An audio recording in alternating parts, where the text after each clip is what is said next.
India, the land that we call our own, filled with youth who have opinions. And it is time that we started listening to them. Welcome to India at 75.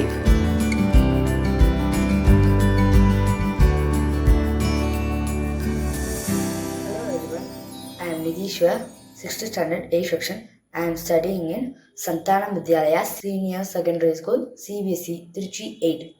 My topic is From Glory to Functional BSNL Service as a Landline of India. Bharat Sanchar Nigam Limited BSNL derives from Hindi, which means Indian Communication Corporation Limited in English.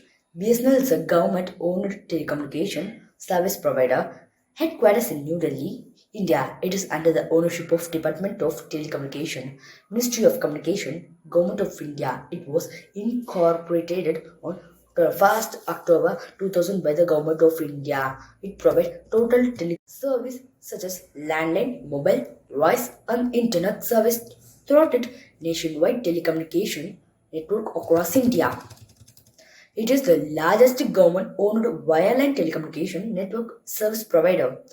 Fourth largest wire telecommunication service provider in India. BSNL landline was launched in early 1990s. It was only fixed line telephone serving for whole country before the new telecom policy was announced by the Department of Telecom in 1999. Only the government owned BSNL and MTNL were allowed to provide landline phone service throughout its copper wire in the country. BSNL landline is the largest fixed line telephony in India. It has over 9.55 million customers in and 47 to 20 percentage market share in the country as of 28 February to 2021. BSNL income in financial year 2020 was around 90 billion Indian rupees as per financial year 2021. It was 18,595 crore. BSNL reckons fresh candidates from open market into the functioning as per recommends. In the mainstream are telecom operation and the telecom financials and other are civil, electrical and architecture. Hi, this is Manoj and today I am going to talk about Idli. Idli is one of the most famous or preferred breakfasts of India. Idli is nothing but a fermented rice flour which is steamed. Idlis are served with chutneys, and if you come to Tamil Nadu, idli is priceless without sambar. The mention of idli was done in late 10th century in the books and scripts, encyclopedias and sculptures in Karnataka. Idli was then called as iddalige or iddariga. But do you know one thing? Idli was done using black gram flour, buttermilk and some spices. In 13th century, from Indonesia, the modern day Italy has come. And in the 17th century, Tamil Nadu had made their own model of idli. Thank you. We take the environment for granted and use it like a shop. We intend to take things like resources, food, and more. Talking about resources, I remember my parents talking about traveling through buses and not use cars. Why? Because the petrol prices have now touched the sky. And I don't mean like to fly and touch the sky, but the prices has become too high. And we again ask the same question. Why? Obviously, because we use around 4,410 barrels of petrol in one day, and one oil barrel is equal to approximately 159 liters. Astonishing, right? How we use so much petrol in one day.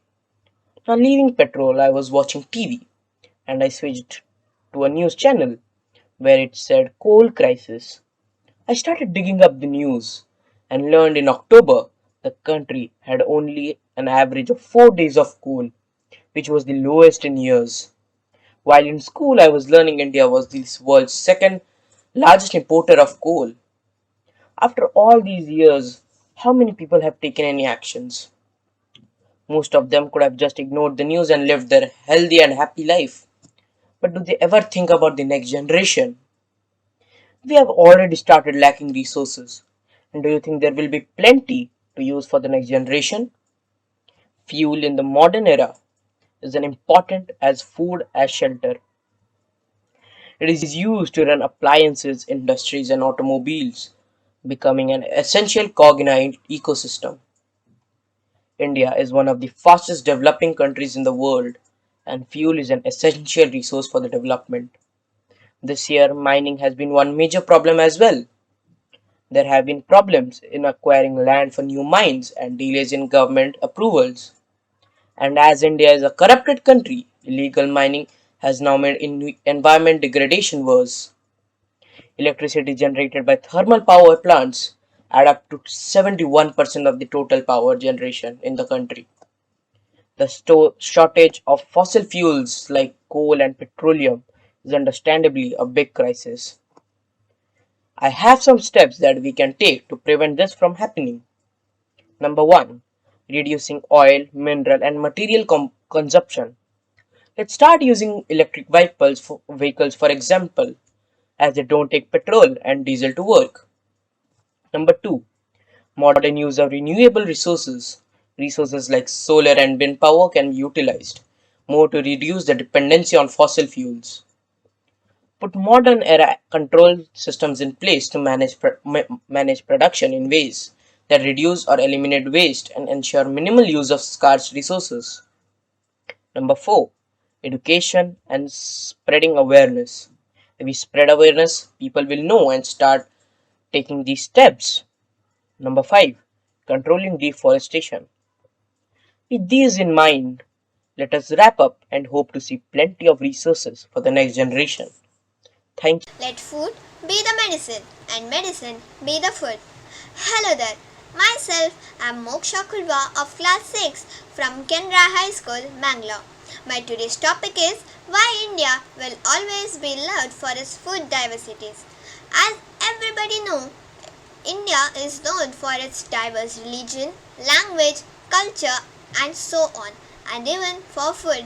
The traditional food of India has been widely appreciated for its fabulous use of herbs and spices. In the last decade, as a result of globalization, a lot of Indians have traveled to different parts of world and vice versa. There has been a massive influx of people of different nationalities in India. Indian food is generally known for its spiciness, and every single spice used in Indian dishes carries some or the other nutrients as well as medical properties, which not only makes it unique in taste but very healthy. It's said that millions of foreigners love Indian food because Indian food is extraordinary in variety of its exemplary flavors, twist of spices, and lure of all that sweetness. And that's it for today. Thank you and Jai Hind. Hello everyone, I'm R. Mohanan of class 9 from Santana Vidyalaya Senior Secondary School. My topic is apps and applying them to the daily life of Indians. Smartphones have become an integral part of our daily lives. As technology has gained ample momentum globally, India is never behind in the race. With strong connectivity, smart gadgets, and disrupted network, apps have made a prominent impact in the Indian lifestyle. According to Digital Intelligence Report, 59% of Indians access internet via mobile phones. Irrespective of the industries, mobile apps taken a huge leap and proved the future of technology. Messaging apps lead the top app categories with 44% of users' favorite means to communicate. Almost 95% of users access messaging apps numerous times in a day. Apart from this, shopping, payment, entertainment, games, healthcare, and news are other app categories which have transformed and enabled users to access all platforms at the click of a button. Technology is the new in. With recent development in mobile technology, day-to-day life has become easier than ever. There's an app for everything in India. Cabs, food, online tickets, you name it, we have it. According to a new report by App Annie, India has become the world's fastest growing market for mobile apps, both Android and iOS interfaces. If we look into the aspect of revenue, both Android and iOS apps together generated a revenue of $111 billion in the year 2020. iOS apps was responsible for 65% of the total revenue generated. The overall revenue generation of apps includes ads, in-app purchases, subscription, and app purchases. Speaking about the development of apps in India, app development in India is cheaper compared to other countries. For example, it will cost you less than $25,000 in India to build a simple app compared to the cost of USA, which would be over $80,000. App developers in India have the skills and experience to develop apps that are compatible with multiple platforms and with less development cost. If we have to discuss about connectivity, mobile apps play a key role across segments like shopping, entertainment, healthcare, news, and social media networking in India. This is mainly due to convenience, less time consumption, cost-effective nature of mobile apps. Looking at the aspect of knowledge and information sharing, in today's digital world, websites and mobile apps enable knowledge and information sharing between individuals and teams. The advantages of knowledge sharing apps are reusability of all solutions, team involvement, multiple resources of knowledge, next level collaboration, impeccable monitoring and reporting. Today, mobile apps render a good platform for business, banking, education, reading, etc. Customers can get their goods and services at doorsteps at reasonable rates without barriers of distance and time. To conclude, I think that designing and developing of new mobile apps for specific tasks would further make services more user-friendly. Our lives will be further facilitated by myriad of adaptive applications. It will also enable the growth of our country's economy in the technology sector. Thank you for the opportunity you have given me to share my views with you all. Hello everyone and namaste. My name is Sharati S. Bhatt and today I'm going to speak about the topic the glorious tricolor. This topic is based on the Indian national flag and its three colors. I'm also going to tell about how the Indian national flag was made and where was it officially produced in Karnataka. Our freedom fighter and the father of our nation Mahatma Gandhi had once stressed that why India should have its own national flag. So he said that a flag is actually necessary. A flag is a necessity for all the nations. Millions have died for its freedom. A national flag is a symbol of its freedom. What does an Indian national flag actually symbolize? The Indian national flag indicates the strength and courage. What does the three colors in the Indian national flag symbolize? So let's start with the bright saffron. The bright saffron symbolizes courage and sacrifice. The pure white symbolizes peace and honesty. And the fresh green symbolizes auspiciousness of the land, fertility and growth. So now the question is, how was the Indian flag actually made? Our Indian flag was designed by Pingali Venkaya. He was an Indian freedom fighter and a staunch follower of Mahatma Gandhi. The Tiranga, our Indian national flag, was adopted in its present form in a meeting of the Constituent Assembly held on 22nd July 1947, and it became official dominion of India. The flag was made of a special kind of cloth woven by Mahatma Gandhi. So the special type of cloth is actually khadi. So now the question is, where was the Indian national flag produced in Karnataka? officially produced in Karnataka? So the answer is, as of 2009, the Karnataka Khadi Gram Udyoga Samukya Sangha has been the sole manufacturer of the flag. It is the only unit of India which is authorized to manufacture and to supply the Indian flag. Thank you and Jai Hind. Greetings to one and all. I am Ranjini Chandramohan, studying 9th standard in Sandanam Vidyalaya Senior Secondary School, Trichy. I am going to talk about the various taxes that have been levied on India since time immemorial. India offers a well-structured tax system for its population. Taxes are the largest source of income for the government. Article 256 of the Constitution states that no tax shall be levied or collected except by the authority of law. The government cannot impose any tax unless it is passed as a law. Taxes are classified under two categories, namely direct and indirect taxes. The largest difference between these taxes is their implementation. Direct taxes are paid by the assessee, while indirect taxes are levied on goods and services. Direct taxes. The gross collection of direct tax before adjusting for refunds for the fiscal year 2021 to 22 stands at 6,45,679 crore rupees compared to 4,39,242 crore rupees in the corresponding period of the preceding financial year, registering a growth of 47% over collections of fiscal year 2020 to 21.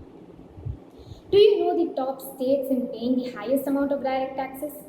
The highest number of income tax fillers in the country was Maharashtra, followed by Gujarat, Uttar Pradesh, Tamil Nadu, and West Bengal, occupying the top 5 places. Indirect taxes.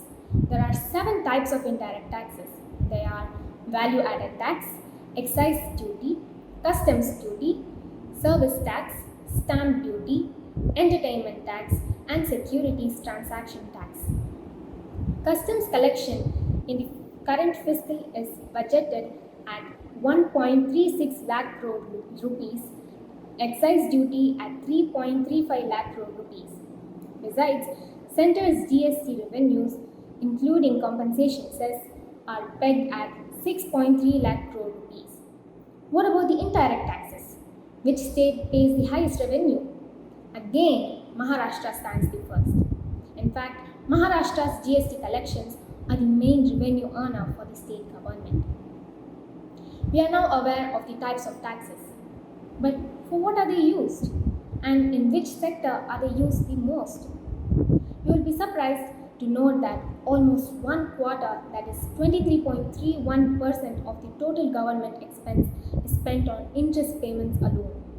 Generally speaking, we can say that the tax money is used to fund recurring and non-recurring expenses of the country. Recurring expenses can be like salaries paid to the government servants. Non-recurring expenses are used to build long-term assets for the country like airports, railways, roads, bridges, schools, factories, and many more. A growing economy focuses on non-recurring expenses. Okay, now what is the tax rate in India for women? Yes, there is also a quota for the women entrepreneurs in tax payments. It is generally around 20% of their total income. Now, there must be people who are exempted from paying these taxes. Who are they? Any citizen above 60 years of age earning less than 3 lakh rupees are being exempted from paying the taxes. Other than them, those living on less than 2,79,190 rupees a year are exempt from paying the income tax. We have seen the exemption. What about evasion? Tax evasion is a crime offense in India. In case of a failure to pay the tax due, the assessing officer may impose a penalty amount, but it cannot exceed the amount due in taxes. The social impact of the lost tax is equivalent to 44.70% of the health budget and 10.68% of education spending. So, I would like to conclude by saying that pay tax not just to relax, but also to contribute to nation building as part of our soon to be fundamental duty. Thank you so much for the opportunity. Hello, my name is Kaduri Subramaniam. I study in grade 5 in Sishigriha Montessori High School, Bangalore. Today I will be talking about why marathons are the hottest new thing in India. During late 19th century, from marathon in Greece, the scene of a victory over the Persians in 490 BC. The modern race is based on the tradition that a messenger ran from Marathon to Athens, 22 miles with the news. A marathon is close to 42 kilometers. Running is probably the most democratic sport, and India is the largest democracy. So there is magic where the two meet. The sport as a career is not an option for many people. Over the past few years, marathons have attracted a lot of importance in our country. Even the smaller cities are joining in with the metros to glorify the marathon's trend. With growing consciousness about fitness and good health, running a marathon occupies a prime spot in the wish list for many. Some in the corporate circles take up the cause diligently and train and work all year long to perform well at the marathons. With marathon season on in full swing, the sport once dominated by the urban elite has now been embraced by the Aam Aadmi, who are running for thrills and to pay bills. India is catching up fast with some quality running events organized throughout the year, thanks to rise in the awareness about self-health and healthy lifestyle. According to a recent study, number of recorded running events is touching 800 annually in India. In the next 75 years, marathons will be held in small villages because of two reasons. Number one, India has the largest and best mobile internet penetration, and this enables exposure throughout the country. Number two, running continues to be a cheap and accessible sport. I predict that this trend will lead to India achieving something over the next 75 years, which we haven't achieved before. And India will win many gold medals in running events in the Olympics. Thank you. The aggregate value of India's stock market will reach 5 trillion by 2024 and become the 5th largest financial market globally. My name is Jamin, and as the nation celebrates 75 glorious years of independence, let's look back into the past and look ahead to the future to examine the role of stock markets in creating wealth and growth for the nation. In 1875, around 318 members paid 1 rupee as admission fee to start the Mumbai Stock Exchange, making it one of the oldest and largest stock exchanges in the world at the time. Pre-independent India was home to many successful companies that are still around. From Allahabad Bank to Bombay Dyeing, the Indian stock market is home to thousands of leading local and multinational companies. The ups and downs of the market are not just mere swings of the market index, but it has always captured our spirits and tells the stories of our imagination and aspirations. Since introducing the Bombay online trading system in 1995, the Mumbai Stock Exchange kept upgrading its technological capacity, and now it has one of the fastest trade execution technologies in the world. In the last 3 decades, India has seen several bull and bear markets. For example, the longest bull market in 2003 lasted almost 5 years. We had also had a fair share of stock market scams and crashes. For example, the market scam in 1992 was an epic failure of our regulatory system. However, companies like TCS, Reliance, Mahindra, Dr. Reddy's, and Infosys are some of the testaments, success stories of our vibrant financial market system. Indian financial markets are enjoying another long bull market run since 2020. Today, the Indian startups, the unicorns, have started looking beyond India for raising capital. Despite the pandemic, Indian startups have raised 10 billion through IPOs this year, more money in the last 3 years. However, retail investors in India, especially the millennials, are looking beyond traditional stocks and mutual funds, setting their eyes on innovative investments like cryptocurrencies and NFTs. Still, the next 75 years look very promising for the Indian financial markets. 20 years ago, the Sensex was at 5,000 points, and today it is well above 50,000. It might reach 100,000 in the next few years. With less than 2% of our population participating in financial markets, we still have a long way to go to bring the fruit of the capital market to the masses. Hi, I'm Devi Kashyap, and today I'm here with you to speak to you just a bit to see how in the past India grew. My dear Indian brothers and sisters, together let us take a small voyage to remember, understand, and respect India's indigenous knowledge. India's traditions are no less than immortal, dating back to the times of the Vedas. We all have learned the magic of the spiritual and the neo-magical science of Ayurveda. Our spirituality is celebrated internationally, the heritage of understanding the mind. We accept, meditate, and celebrate passionately. Every religion is intertwined. India has always been an important source for science. Looking at you, Aryabhatta and the Zero, as well as Maharishi Kanada and the Parmanu, we've always been a part of everything new. And the amazing properties of Ayurveda and yoga have healed and strengthened all who try it. You can find yoga classes from Kyoto to Dakota, and that's how our culture helps millions keep fit. From Mughals, Cholas, Kautilyas to even our constitution, we've carried forward equality as a venture, and that very venture extended to create a unique fusion, now seen in every monument and its architecture. Or even the armies of India from past to today, where the British came united as one to rise against the enemy, our strength we display. The stories of 17th century, our unity had just begun. Even today we know that India is great. Its culture living on in our very own souls. Amidst every city and state, they guide us on towards our goals. Our dances and music show with grace the rhythm that our heart beats upon.